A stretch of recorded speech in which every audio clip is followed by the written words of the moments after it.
It happened on a Tuesday. The kind of day that was supposed to be just like any other.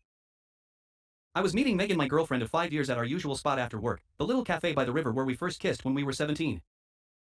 It had always been our place. She liked the vanilla lattes. I liked the black coffee. She loved the way the light hit the water in the late afternoon, and I loved how she always seemed to notice the little things, the details most people missed. But that day, when I walked into the cafe, my stomach twisted in a way I couldn't explain. The moment I saw her, sitting there across the room, talking and laughing with Ethan, I knew something was wrong. I stood there, frozen, watching the two of them. Ethan was always around, and I always assumed it was just because they had been friends since high school. But today it was different. The way he leaned in when he spoke to her, the way she smiled and touched his arm, it was intimate. It was wrong. I couldn't breathe. I couldn't even move. For a moment, my mind scrambled for excuses, for explanations. Maybe they're just friends. Maybe she's telling him something serious. Maybe. But no. I knew. Deep down, I knew. And when Ethan brushed his hand against hers, when Megan laughed a little too long at something he said, I felt like I was being ripped apart from the inside. I couldn't wait any longer. I had to confront them. I walked over to the table, the sound of my footsteps somehow louder than usual. Both of them turned, their smiles faltering when they saw me. Megan's eyes widened, and for a split second, I saw something like guilt flicker across her face. "Hey, Jason," she said, her voice too calm. "What are you doing here?" Ethan stood up. Man, we were just..." I cut him off. "I saw what you were doing," I said, my voice low, controlled, but filled with a pain I couldn't hide.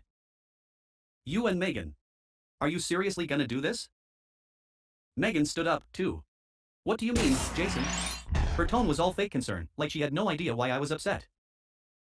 I could feel my heart sinking as I looked at her. "I saw you too. Laughing, touching." "What the hell, Megan? Why are you doing this to me?" She took a deep breath, her gaze flickering between me and Ethan. "Jason, it's not what you think." She shook her head slowly, like she was trying to convince herself as much as me. "Ethan and I were just catching up.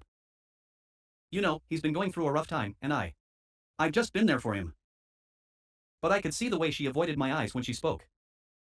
The way she kept glancing at Ethan, like she was trying to make sure he didn't get upset. And that's when it hit me, she wasn't just with him. She was choosing him. I stared at her for what felt like an eternity. "Megan, please don't lie to me." The words came out broken, like I couldn't quite grasp what was happening. "I don't understand. What did I do? What's going on?" She bit her lip, and for a moment, I thought maybe she would tell me the truth. But then she spoke, and it wasn't what I expected. "You don't get it, Jason," she said, her voice colder now, like a wall was going up between us. "You've been so distant. So wrapped up in your own life, in your work. You've changed. I've been trying to talk to you, trying to get you to see me, but you never listen." Her eyes started to tear up, but it wasn't sorrow I saw there, it was anger. "I tried to make it work. But you were too busy for me." My mind was reeling. What was she saying? I had been too busy for her? I had changed? I felt a sickening heat rise in my chest, but I couldn't make sense of it. My thoughts scrambled, 1,000 questions bouncing around in my head. "So this is my fault? Is that what you're saying? You're cheating on me because I didn't give you enough attention?" She didn't flinch. She didn't even look apologetic. "Yes," she said quietly. "Because you stopped loving me. And I needed someone who would listen to me." My world crashed down around me, the words cutting deeper than anything I could have prepared for. I opened my mouth to speak, but the words wouldn't come. It felt like someone had taken all the air out of the room. I wanted to scream, to beg her to tell me she was lying, to tell me this was some cruel joke. But I couldn't. Because deep down, I knew she wasn't lying. Ethan was right there, looking at me with that apologetic expression, but I didn't want to see him. I didn't want to know him. I looked back at Megan. "So that's it, then? You're just done with us?" She sighed, her gaze softening a little. "Jason, I never wanted it to end like this. But you have to understand, I needed someone to see me. I needed someone to care." There was nothing left to say.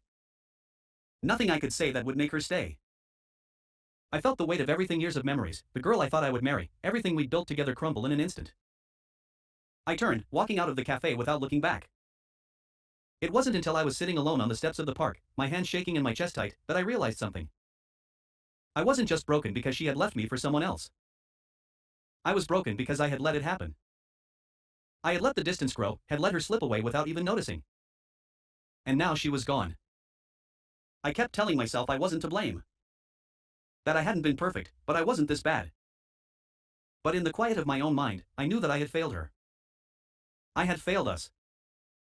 Weeks passed. Megan didn't reach out.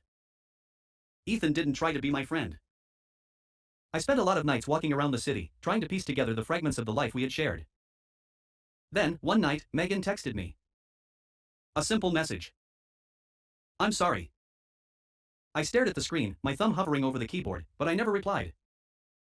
I wasn't angry anymore. I was just numb. Because the truth was, she wasn't sorry. She had made her choice. And I had to accept it. I don't know what hurts more, the way she left, or the way I had to let her go. I wish I could say I moved on right away, but the truth is, I don't know if I ever will. She's the one that got away, and I'll always love her, even if I can never understand why she chose someone else. And maybe, just maybe, that's the hardest part of all.